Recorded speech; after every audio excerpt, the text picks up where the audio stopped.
Welcome to another episode of Conduct Detrimental. Mike Lawson, Dan Lust. We are back on Conduct Detrimental. Mike, how was the first week of the NFL for you? I have 3 fantasy leagues, and I went 1 and 2. Interesting. I have a feeling that, Mike, you and I played in fantasy this weekend. Was one of those 2 losses from yours truly? One of those 2 losses was from you, yes. I believe you edged me out by 9 points. 9 points is a lot. 9 points is 90 yards. It's a touchdown and a little bit more. Mike, let's relax. We started for the first time this year. We did a March Madness for Conduct Detrimental, so we had some fun. And then this year we did a fantasy football league. So our own Stephanie Weissenberger is the commish. We did a snake draft, even though I wanted to do the auction. I think, Mike, I might have the best team. Pat Mahomes, I'm looking pretty solid. Mike, you're my first. I was the 12th pick in that snake draft, which you get 2 right away, but I'm like, Mike, you took looks like Dalvin Cook and Joe Mixon. Not bad picks, but at least for this week, they were scared to come out against yours truly. Not a whomping, but it was a nice beat. But Mike, there will be other weeks, just not against me. We had the week 1 of the NFL season, week 2 of the college football season, upsets galore. We are going to talk a little college sports in this episode. We have a guest this week, Josh Gerben, who has been on the show with us in the past talking sports intellectual property. We're going to discuss that interesting Luka Dončić versus his mom lawsuit, which went probably viral for the legal reason, and then the reason that I guess Luka's mom is attractive. That was a comment that was in my comments a lot. So we're going to talk about all things Luka, which we don't really get a chance to talk IP that much on the podcast. And then, Mike, we're going to talk about the biggest news in basketball, the Robert Sarver 1-year suspension from the Phoenix Suns and the Phoenix Mercury. It's a story that we covered almost a year ago today. We're going to cover that. Minor league baseball, we have another update on that front. And last but not least, my Nebraska Cornhuskers in the sports law news. So we're going to talk about that. But before we get into the action on Robert Sarver, a reminder, our podcast is sponsored by Themis Bar Review, top bar prep company in the galaxy. If you have not signed up for Themis, I don't know what you're waiting for. We can keep talking about Themis all that we want, but they are, they're the best. You can say, hey, there's another bar prep company that I use that my other friends talk about. But those friends don't have a sports law podcast. Those friends are not in your ear once a week. Those friends know less about Themis than we do. Just trust us. Themis is the best. Stephanie used Themis. Taryn used Themis. Jason used Themis. Our entire team of Conduct Detrimental, since we have signed up with Themis, has used Themis, and no complaints over here. So with that said, let us jump right into the topics. Mike, you want to kick us off with Robert Sarver and the Phoenix Suns? This was something we talked about last year. I mean, if anybody's been following this, ESPN posted an article about these allegations regarding Robert Sarver and his ownership. So let's take a step back. Who is Robert Sarver? He owns the Phoenix Suns and the Phoenix Mercury, the NBA and WNBA team in Phoenix. And he's owned them for, at that time last year, it was 17 years. And these were allegations of some serious workplace conduct that he had done himself and allowed to happen within the organization. This was definitely in the wake of a lot of these articles that were coming out and kind of digging up what was actually happening in some pro sports organizations. We've been following it with the Washington Commanders and what's happening with Dan Snyder. So what happened? What are these allegations? So Robert Sarver was accused of making, sexual advances, sexual comments to his employees, using, racial and gender-based biases towards his employees. And what happened from that article was they hired the law firm of Wachtell, Lipton, Rosen Katz to conduct an independent investigation on behalf of the NBA and digging into the Phoenix Suns organization regarding Robert Sarver and what happened. And Dan, I know you read the full report, but I'll give you some bullet points on what some of you might have read on the ESPN articles and what's coming out from this. But the main points here is that it starts off, the beginning of the investigation, it starts off, his conduct clearly violated workplace standards. They said that he used the N-word multiple times in talking with employees. A lot of inequitable conduct was found towards female employees, which include sexual related comments, and that he engaged and encouraged this demeaning and harsh treatment of employees, which was cursing at them, yelling at them. However, I think what was interesting too, and again, Dan, I'll kick it to you after this, they noted specifically that they didn't find any of the actions that Sarver did were racial or gender based. So the whole investigation and report was talking about how a lot of these were racial comments and misogyny and gender-based issues, but they ultimately found that none of his actions were an animus towards them. So Dan, what is your take on this? To your last point, Mike, I don't me personally, I hope this is not controversial. I don't care if something is racially motivated or gender motivated. If you do or say something that someone finds offensive, that's objectively offensive, right? The report came out that Robert Sarver used the N-word 5 times in, I guess, retelling a story that someone else was saying. And me personally, I don't really care if that's racially motivated or not. You still can't say or do certain things. And then there's lewd comments about female employees, and there's inappropriate, which I know what it was, at least one of them, inappropriate physical contact towards male employees. So to me, Mike, I like to drop in some legal terms when I can. For our lawyers and law students, it reminds me of a term that I first learned in law school, this term strict liability. If you do something, right, in the law, either in civil law or criminal law, if you do something, like I think one of them was like dynamite, right? If you have like a stick of dynamite and it blows off, like it doesn't really matter what your intent was, you're going to get in trouble for it, right? That's just one of the nature of the beast. Here, right, if you say the N-word multiple times and there are multiple complaints about you, multiple complaints from female employees and male employees about your comments, about your actions, like I don't really care what the intent is, right? So maybe that's just me. Maybe I'm old school. Like I don't really care what the intent is.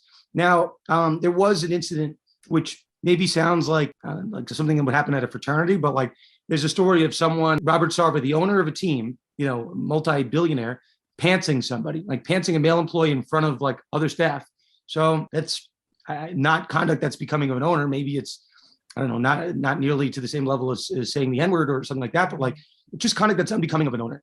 So, I'm fine with the 1-year suspension. I know seemingly the commentary was like, this is similar to Snyder. He's checking a lot of these boxes, like racial comments, physically, comments that are physically uncomfortable, vocal comments that are unwanted. Let's dig into that first too. So what's the punishment here, right? You just alluded to the 1-year suspension. So what has come out today is that after the investigation has been completed, the NBA has officially implemented the punishment, which was 1-year suspension from all Suns and Mercury's games, events, businesses. He can't represent the team, whether it's in a private function or a public function. He can't be at the stadium. He can't go to games. He can't go to events. And he's also been fined $10 million, which, by the way, that's the max amount that's permitted by the NBA rules. And the NBA stated that they were going to donate those funds to race and gender-based issues. Again, even though this report said that they were not racial or gender-based, and I don't understand why they even included that, but that's where they said that the money was going to go to. And during his suspension, they listed out kind of bullet points that Sarver's not allowed to do. And I kind of just alluded to that. So he can't go to any facility, any office, the arena, the practice facility. He can't attend or participate in any games, practices, or business partner activities. So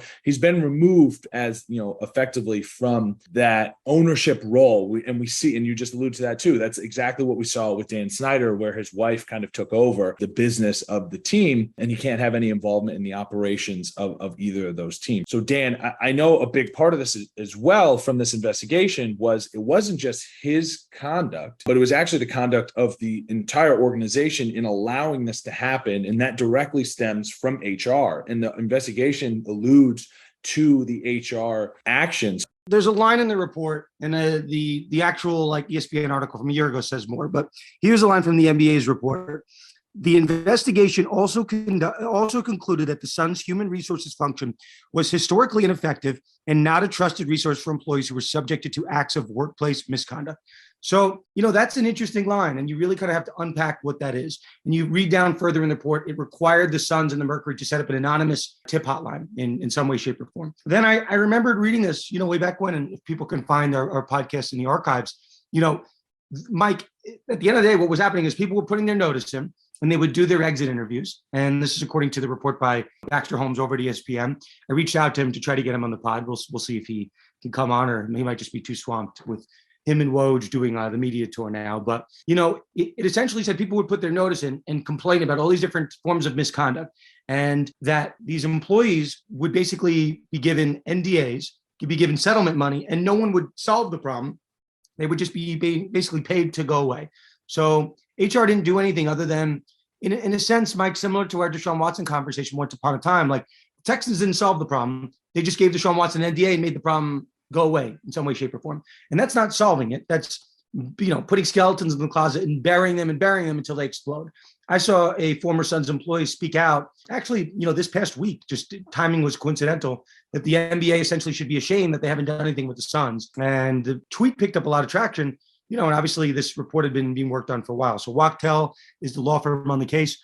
Mike, that would be an interesting job to be the law firm on the case investigating the Suns, right? Because you have to figure out what you should and shouldn't say, where the line is and what you should divulge. Like Mike, the ESPN article, they spoke with 70 former employees. And what comes out today is that they spoke with 300 plus employees and reviewed over 80,000 pieces of documentary evidence. So, the full report is available for anyone that wants to find it.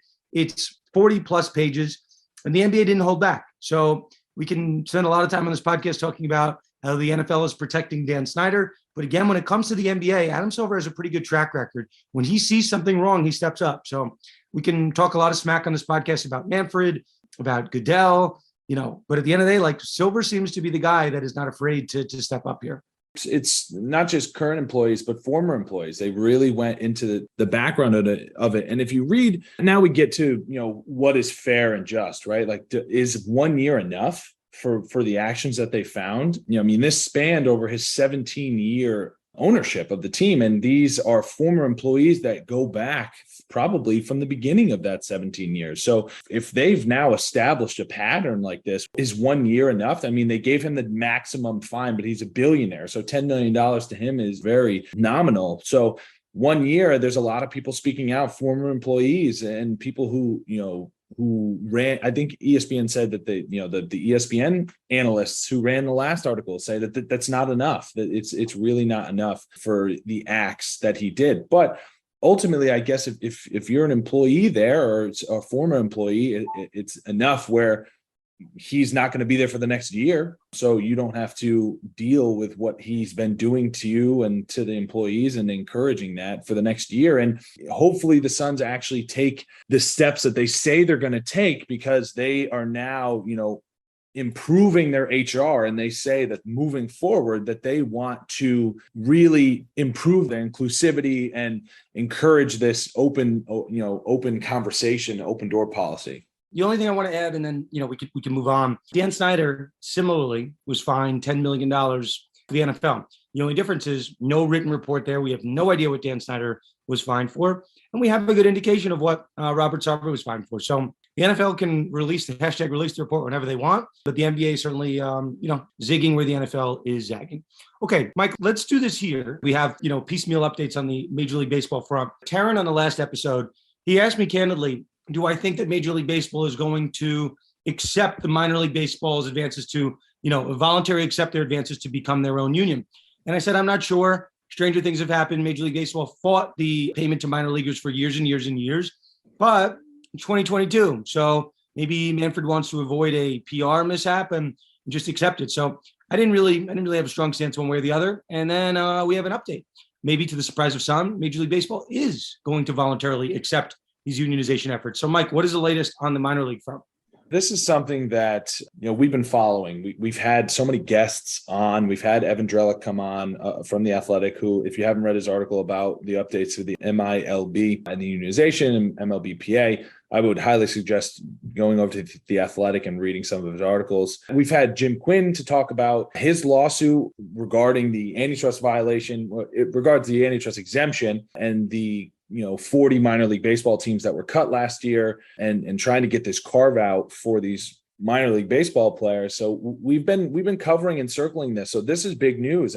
If you want to form a union, there's two ways. And minor league baseball players and the Major League Baseball Players Association has attempted to start to do the first way, which was you need 30% of your players, 30% of your employees, so 30% of the minor league players, to sign a petition in favor of a union. And then the NLRB holds an election. And then if the majority in that election vote to choose a union, the board will certify them to be a union in terms of collective bargaining. The second, which is what Major League Baseball has done right now, is Major League Baseball, as the employer, can choose to voluntarily recognize the union based upon their own investigation or evidence that a majority of their players, of their employees, being the minor league players, want a union. So Major League Baseball has done that. They've chosen to voluntarily recognize minor league baseball players to be a part of the union, which would be the Major League Baseball Players Association. And reports are showing that minor league baseball players are in favor of using the Major League Baseball Players Association to be their negotiating force, their seat at the table for the next collective bargaining agreement, which would be the 2023 season. That is the next season that the CBA is negotiated for. So I think all of them want to get this done in terms of that next season for the 2023. I think what's interesting here is, again, I highly suggest everyone to go read Evan Drellick, friend of the pod, to go read his articles, but he hits on some key impacts here, right? You have the antitrust exemption that's kind of still there. Congress has talked about conducting a judiciary hearing on whether or not they should look into creating federal legislation to remove that antitrust exemption, which is well over 100 years at this point, the federal baseball case. And, whether or not they do a carve out for minor league baseball players, similar to the Curt Flood Act, where, free agency was initially carved out. So you still have that exemption that kind of sits there. Now, do minor league baseball players still have that allegation of antitrust violations now that they actually have a seat at the table? No, I don't think so. So what we have here now is this: minor league baseball players would actually be able to collectively bargain for their rights, for their work conditions. Another issue that Drellick pointed out, which I think is an interesting one, is the Dominican Summer League. They don't, they're not initially automatically included in this bargaining unit. So what we have here is Major League Baseball players saying that they intend to, bargain over their conditions, but it's not yet determined how that's going to fit into the CBA. Mike, so we're going to keep an eye on it. I don't really have that much to add. The only thing I will say, it's great. I think it's fantastic that minor leaguers are getting in the right and going to get paid a fair wage. There is going to be some ramifications. So, Mike, as you mentioned, there is a lawsuit right now about the retraction of certain minor league teams that is alleged to have been violative of antitrust law. It's our friend Jim Quinn with that lawsuit. And we'll see. I mean, they're from a dollars and cents standpoint, it would be odd if there were no other ramifications from this, but we'll keep an eye on it. Obviously, between Evan, and maybe we'll have Evan back on soon, but story that's been on my radar and one that, obviously going to keep our tabs in.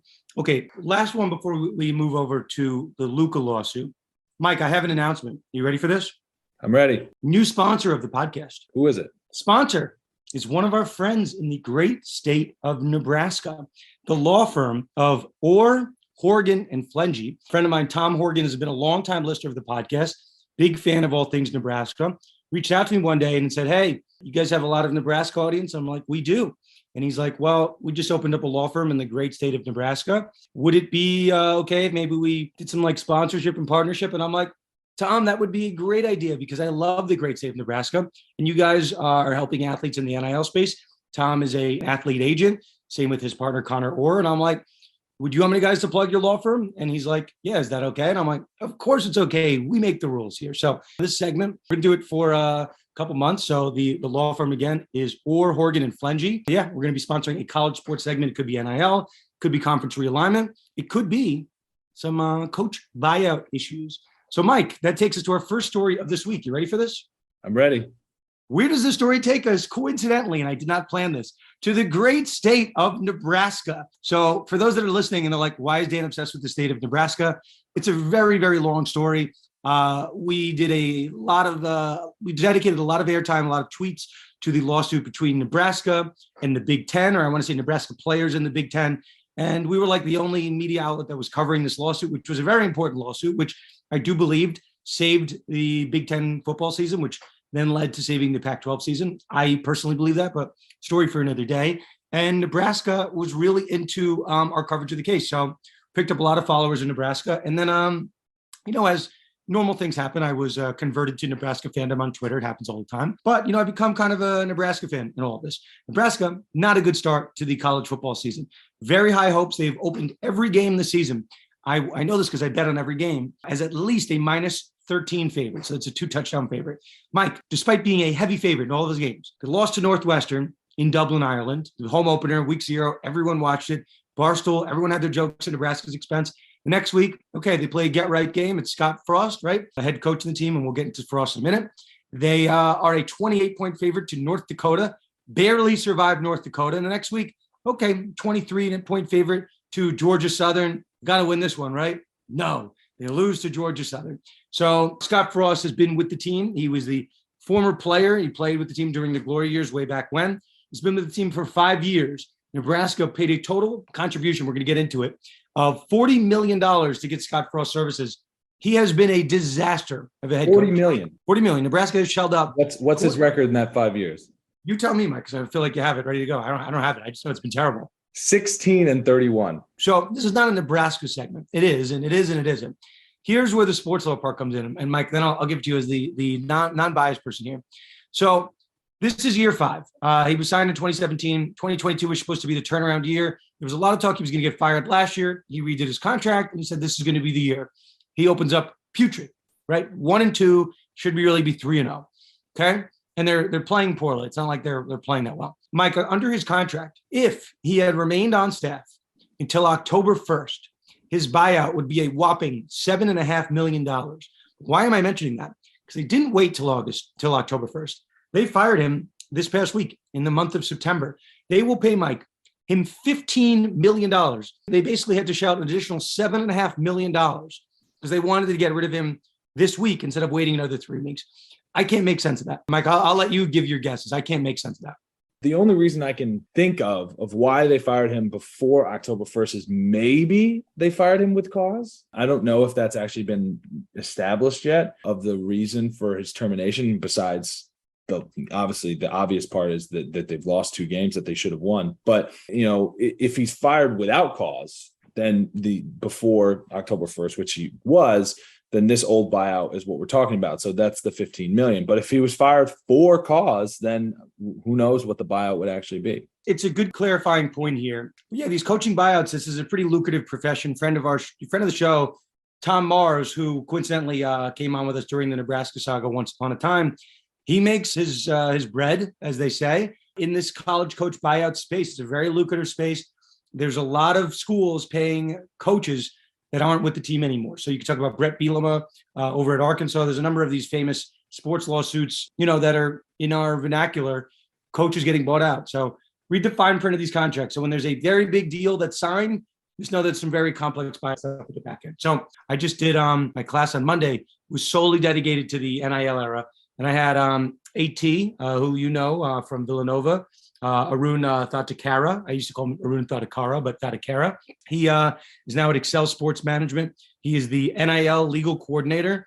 There's a whole career that Arun and AT has obviously carved out for himself. So yeah, listen to us long enough. We'll point you in the directions of where you should be looking in terms of jobs. We're going to do this at least once a week. But again, the law firm Orr, Horgan, and Flengy, our friends Connor Orr, Tom Horgan. Tom Horgan is a Nebraska guy. He went to New York for a little bit and then back to Nebraska. So Tom and I have a lot of mutual friends. Certainly happy to help out his law firm. So those guys started a law firm in Nebraska. Our friend Matt Timpanic started his law firm over in Florida. So listen, you don't come for us for sports advice as well. You come to us just, for general legal advice and maybe some sports stuff. With that said, let us move over to our final topic. I sat down with Josh Gerben. He's the sports trademark attorney. He's over on social media at Josh Gerben. I mean, there's this really interesting lawsuit. I'm not going to bury it here, but Luka Dončić, one of the top players in the NBA, pretty young guy, is basically embroiled in a lawsuit with his mother. It's a very complex IP case. I got a lot of DMs. Can we break this up down on the podcast? I said 100% we can. And I knew Josh would be the guy. And then I looked over at Josh's feed and he had, been on top of it with his own thread. So if you want more, check out Josh's feed. He breaks it down in the way only Josh can. And Josh is fantastic on the podcast. Without further ado, let us kick it over to Josh Gerben. Josh, welcome back to Conduct Detrimental. How are you? Doing great, Dan. Thanks so much for having me. This is a little bit of sports law nerddom, but I was teaching my class last night, and we were talking about this Luka Dončić case a little bit. And I said, for anyone that's curious who wants to learn more, I'm going to have Josh Gerben on the podcast. I heard 2 or 3 little nerdy noises in the back, and I'm like, those are my people. Those are my Twitter people. They know. I'm not sure. I think last time we had you on, we were probably talking about the Cleveland Guardians trademark saga. We're happy to have you back on, and I saw you were on top of this Luka story, and figured you'd be the perfect person to come and explain this crazy son-mother battle.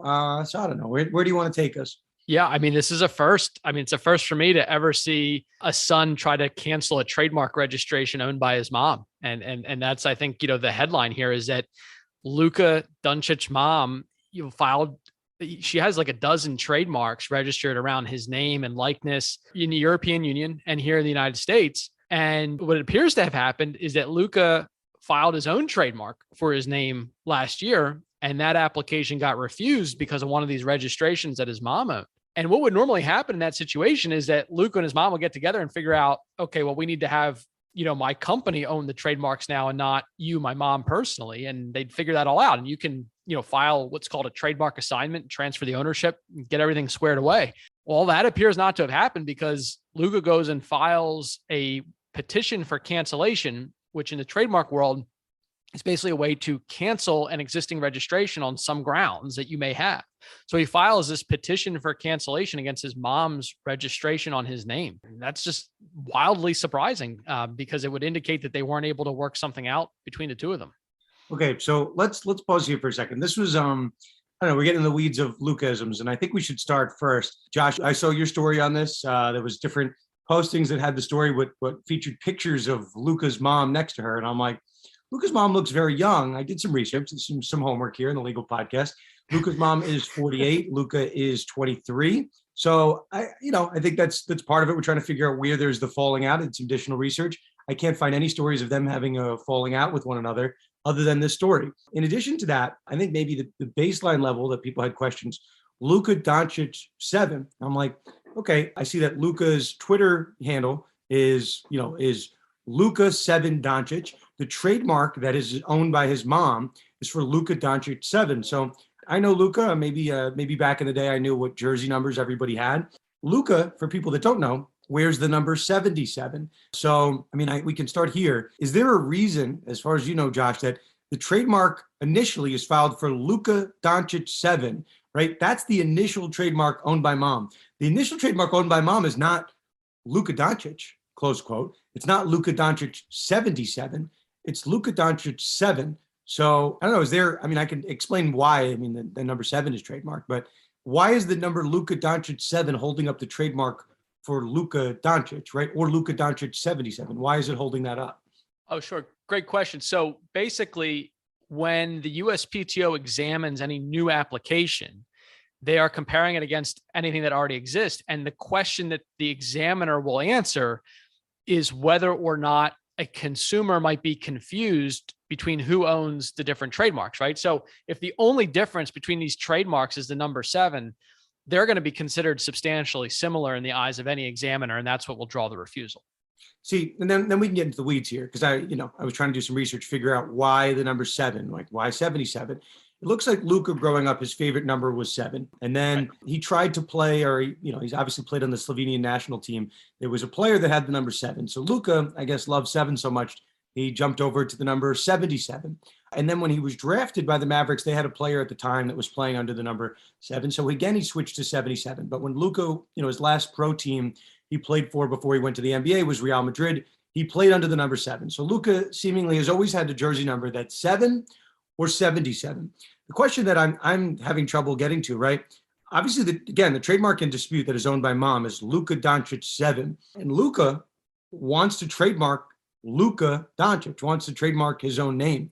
This is, I don't know if you would know this answer, but it seems odd that the first trademark that was filed for by either mom or Luka is Luka Dončić and then the number 7. Wouldn't it just have been easier to just file the trademark for Luka Dončić, right? Doesn't that solve a lot of problems? You would think it would have been. I think one of the things that you see in a case like this is that there wasn't any good legal advice being provided early on, right? What appears to have happened, and of course this is speculation to an extent, is that Luka's mom went out and filed a series of applications. So it's not only the trademark that we're talking about here, she actually filed 12 trademark applications between the European Union and the US. And they were for a variety of different things. For example, she filed trademarks for LD 77. She filed trademarks for Luka 77, Luka Magic 77. So there was a variety of different things that she filed for, basically with the idea that they were going to be selling products, and merchandising things using Luka's likeness and these trademarks. And so the Luka Dončić 7 mark was filed as a logo that looks like had been developed and was potentially going to be used on merchandise. And that's likely why that got filed. But I completely agree with you, Dan, that if I were filing these trademark applications for Luka, we would have gone after just his name in one of these filings for sure. And I just think the reason they didn't do that is, in all likelihood, they weren't really getting good legal advice, early on, which is very common for athletes because they don't have the resources yet. They're getting things underway. There's a lot of people in their ear, and maybe they're just making some filings without having the right legal advice. What period of time is mom filing all these filings in the European Union? What is this like? Yeah, so this started back in 2015, was the very first one. And then that continued up and through 2020. So she made filings in 2015, 2018, 2019, and 2020. And they're all with some variation of the number 77. Or 7. Interesting. So Luka's drafted in 2018, as people know, is a very controversial trade that'll go down in our history book, similar to the Antoine Jameson, Vince Carter trade, or any type of superstars being traded for one another. You had the Trae Young and Luka deal. We'll go down the history books, who will be the better player. We'll see. What I found interesting is that these are disputes, where Luka, I think the one in dispute, Luka Dončić 7, right? That's filed by the USPTO. That's in November of 2018. Yes, that's correct. That's the one under dispute. So the NBA draft 2018 is held in June. So they're filing a trademark for Luka Dončić 7 at a time where he's conceivably picked out his Mavericks number. He plays under 77. So I don't know, seemingly a lot of weird issues. Let's stick with this issue between mom and son, which in my practice, sometimes there's a dispute between family members. I've had the fortune or misfortune of dealing with family law cases, with probate cases. So it tends to be fighting between family members. Maybe someone can yell at me after this. I'm not remembering one. I don't remember a public spat like this between mother and son. So again, I went through the Google hits. I don't see an issue between Luka and his mom. I don't see anything of the sort, but we didn't see it either. Yeah. Yeah. But I think if you have a lawsuit like this, and I'm reading, and Josh, for people that haven't seen, you have a Twitter thread that you put out that I think kind of set off the firestorm of our sports law people being aware of this. But you write, as Luka got older, he opened up his own company and they filed for this, quote, Luka Dončić trademark. And it was denied because of this similar trademark owned by mom. And you write, quote, normally this is when Luka's mom should have willingly transferred the ownership of Luka's trademark to his company. It appears that she refused to transfer the rights, leaving Luka with the option to commence, some type of filings. Right. Now, here's the $1 million question. Is Luka's mom earning money off of these marks right now? That is the $1 million question. And it does not appear that she is, because one of the claims in this cancellation action, and the claim that I actually think has the best chance of succeeding for Luka, is that his mom is not actually using the trademarks at the moment. She has no licensees and she's not selling any goods using the trademarks. And under US law, that's a requirement to maintain a trademark registration. You have to use it or you lose it. That's a basic principle of trademark law in the United States. And from from everything that is said in the complaint from Luka's side, she's not using it. And I would tend to believe that's likely the truth, although of course she's going to have an opportunity to file an answer. See, what's interesting is okay, let's say she was making a lot of money off this, and she could say in theory, hey, Luka, I'm opposing this because, or I'm not transferring this to you, I'm not consenting because I'm making a lot of money off this. Let's figure out how to work together. If someone is not conceivably putting it into commercial use, as you point out, I don't know, maybe this is this is again, not an issue, not a podcast where we talk about family issues that much, but I don't know, it seems to be out of spite that you wouldn't be consenting to giving this over. And then, Josh, as you and I spoke about on the Cleveland Guardians issue once upon a time, I've been around the block dealing with settlements and whatnot. This seems to probably be a case where she said, I'll transfer this to you. And again, I don't have any reporting on this, just my legal spider sense. I'll consent to giving this to you if you pay me X amount of dollars, right? That's usually possible. What would happen, to the point that you just raised, right? Luka's probably on their side, well, mom, I don't want to pay you any money. I will win this case. So we could do this the easy way or the hard way. You could just give it to me, or we could make this really ugly. So, I think that's a fair reading of what likely happened here. I certainly think that's obviously a possibility. And it's so weird because in most cases, when you see, I think this is true in the NBA and probably a lot of sports, is that sons and moms tend to have a really unique bond, and moms that have helped sons along, normally the sons turn around and help the mom out. And I'm not saying that that's not happening here in any way, but to have this kind of significant falling out where all of a sudden there's a battle over a trademark registration, especially, quite frankly, I think if Luka's mom was getting good legal advice, she's being told that this is going to be a really hard case to win. Why are we having this public dispute? Why are we not able to get this worked out? And that is the question, of the day, basically. So you have in your thread, and you obviously pointed out here, that Luka's going to say, number one, she abandoned it because she has not put into commercial use really since 2018. And number two, that Luka has removed all consent for the use of the trademark. I think one or two might get you to the intended result. How did Luka withdraw his consent? Does he give any details as to that? He does not. And this is actually a really interesting point of this case. And I think one that has implications beyond it, which is that if somebody is going to register a trademark for another person's name and that other person's still alive, you actually have to get a written consent from that alive person to register their name or their likeness. So in this case, when Luka's mom originally filed the trademark applications, she submitted a consent from Luka himself, signing this saying, yes, I'm okay with my mom owning this trademark that includes my name. And in this petition for cancellation, he's saying that he has revoked that consent. I am personally not aware of, and I'm not saying it doesn't exist, but I'm personally not aware of any case that talks about the revocation of a consent from a minor child that was made at the time by a minor child to then a child that's older. And so you start to think about, wait a second, can that even be done? Can Luka actually revoke his consent? And that's why I say that's not probably the best claim here. I mean, I think that's a claim, and there's no question that that would be an interesting claim to see kind of litigated. But I don't think there's a lot of case law out there that supports the position that you can just revoke a consent that you've once given. See, this is interesting. I mean, now I'm looking closer at this petition. It says, by letter to the registrant dated July 23rd, 2021, Dončić specifically and expressly revoked the consent effective immediately. So, not that you and I are intending to get into the weeds of this family dispute, but whatever this was, seemingly has existed for a year plus, July 23rd of 2021. Yeah, that's a great point, Dan. That definitely indicates this has been going on for a while. There's no question. And I think last time we were on, I was trying to have you predict what country the Guardian's trademark was filed in. Right. I think you were pretty close. What's your prediction here? You think Luka wins this thing? I definitely think Luka wins this thing. I think he's got a number of grounds, and the best one being that his mom doesn't appear to be making commercial use of the trademark at the moment. And especially because the trademark in question, the trademark registration in question, is this particular logo of his name with the number 7. So keep in mind, the registration that his mom owns isn't just on his name, as you were pointing out earlier. She could have just filed for his name, and that would have made it probably a lot more difficult for him to win this case in a sense, because she could have made use of the trademark perhaps in a way that would have been defensible. But here it's a very specific logo that probably isn't being used anywhere and doesn't, quite frankly, probably have a lot of value. So unless she can pull some use out of her hat, meaning that she's been selling goods somehow in the United States, I think she's going to have a really difficult time maintaining this registration, winning this case. Very interesting. So listen, you're the expert here. I have no reason to think that you are wrong. I find it odd that no one picked up on the spat, which obviously wasn't public until recently. But so just so people don't think we're, pushing and making light of kind of family, we'll say, spats between one another. Josh, her sources, you have a number of children in the Gerben household? I have 4 of them. Okay. Yes. I have 2. What's your oldest? Your oldest is like 10, maybe? My oldest is 9. It's a girl. So my daughter is 9. And then I have 3 boys who are 7, 4, and we have a newborn, just born in May. Congrats. Thank you. I figured in our remaining time, we could talk about, this is a podcast about news. It's about career advice. It's about life advice. I'm a father of 2. I have 2 girls, and you got some boys, you got some girls, you got them all over the spectrum.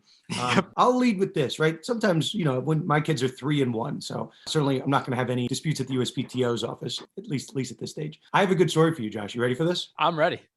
So my 3-year-old, and hopefully, when she's old enough to listen to podcasts, she'll find this and then she'll scream at me. Right. But she came home from school one day very upset because someone, we'll be very delicate on the wording here, but you're going through various stages of potty training, various stages of independence. And I think someone said something to her along the lines of, when you went to the bathroom, it smells really bad. So she was very upset that someone said that she smelled bad, or that what she did smelled bad. Of course. So, I think I was being a good father. And I said, Dylan, that's not true. When you go to the bathroom, it smells like flowers. So don't let anybody tell you that.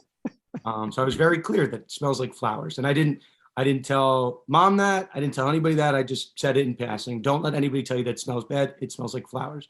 So we got a call home from school about a week ago, and teacher called and said, I just want to tell you what happened at school today. We had something of an interesting incident. And I'm like, oh, okay. What did she do? She bite someone. She punched someone. Right.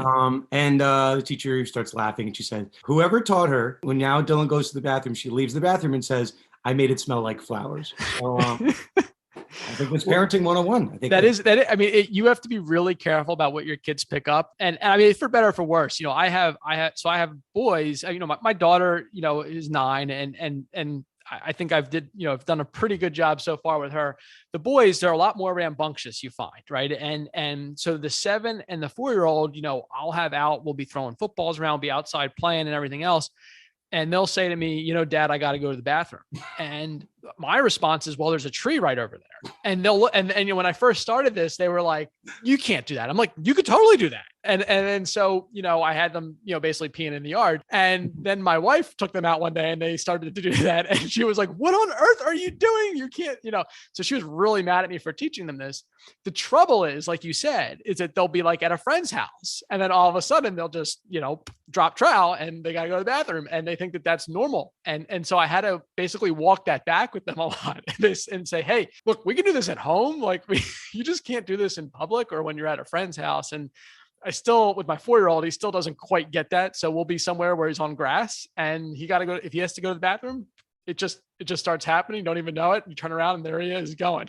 If you want to feel better, we're driving long distance from somewhere, and Dylan said you need to go to a potty, so went out, did a little squat on the side of the road, whatever, no issues, all good. We were at a friend's house. That friend shall remain nameless, and she goes, Daddy, can I squat here? And I'm like, no, Dylan, you cannot squat here. But yes, trials and tribulations. So, the best to Luka and his mother figuring out, I'm sure she changed his diapers once upon a time. Maybe it's a little bump in the road, but, we call it like we see it. I think, Josh, if our kids asked us to get their trademark back, I would think that you and I would give it back. I'm not quite sure what's happening here, but I think when you're a parent of young kids, it's hard to imagine a situation where you would be in a legal dispute with a child. I mean, that, you love them so much and they're so innocent and the questions are so, almost hilarious and the issues are what they are. Obviously, I've talked to parents that have older kids and they say, bigger kids, bigger problems. And I mean, and it is one of those things where and like you said, unfortunately, if you've seen family disputes in the law and, in your practice, you kind of know that things can go sideways and you would, like you said, you would think that they could work it out and you'd hope that they can. And it's somewhat sad that it's come to this, but it also is, one of those really interesting sports stories now. Josh, as you said, bigger kids, bigger problems. And as it was once said, more money, more problems. Now, if that is true too. Very more money, you got bigger and more problems. Josh, always enjoy having you on the podcast. Everybody check out Josh's social media at Josh Gerben. He's one of the top follows. He posts all thing intellectual property, but specifically for our show, he's very heavy into the sports IP space. Josh, always a pleasure having you on. Thanks so much for having me, Dan. Appreciate it. So that was Josh Gerben. You can find him on social media at Josh Gerben, Gerben. Yeah, so we thought it only appropriate, right? We're going to talk about Luka and his mom getting into fights. We have to show we are a family-friendly show. We're going to talk about stories with our kids, behaving in a nice way. Maybe in a not so nice way sometimes, but maybe our kids at some point will sue us because they heard this podcast. But that's like another 10 years down the road. But, we come for parenting advice, job advice, everything here on the Sports Law Podcast. Mike, anything to add before we put this episode officially in the books? I do want to give what to watch for. There's some interesting fights that are being announced here. Tyson Fury might have a fight with Anthony Joshua in the heavyweight for boxing. We also have a potential boxing with, I know a lot of people don't like him, but Jake Paul with Anderson Silva. That's going to be lined up. So we have some interesting things to watch coming forward in the next couple of months, maybe end of the year. I have one recommendation if I guess we're sneaking into what to watch for. I watch really every 30 for 30. I watch every sports documentary. One came out on ESPN this week that, I don't know, I figured I would give it a shot. I'll give you two, Mike. Ready? One is called The Fate of a Game. It is the story of the PLL, how Paul Rabel basically created a lacrosse league from scratch. Very interesting. If you're into admin law or like kind of corporations law, breach of contract lawsuits, a lot of fun legal stuff in there. And then, Mike, I was kind of perusing around, the wee hours of Sunday morning because I'm a crazy person. I don't really sleep. I found a documentary on ESPN called Breakaway.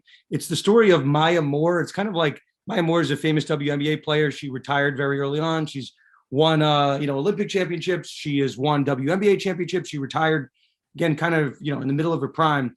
And everyone's like, why did she retire? She retired to basically, chase other interests. But one of them was kind of a version of like her version of like the Innocence Project and get someone that was wrongfully convicted out of prison. So I didn't know what I was signing up for. I'm just like, my Amor Innocence Project, like, okay, I'm into this. And it was fantastic. It was really good. It's called Breakaway. If you're into cold cases and you're into sports law, I don't know, it's kind of a nice, happy marriage. Mike, I think we're good, right? Anything else? No, I think we're good. Okay, so that'll do it for this week. Myself, for Dan Wallach, the Conduct Detrimental family, we will see you next time on another episode of Conduct Detrimental.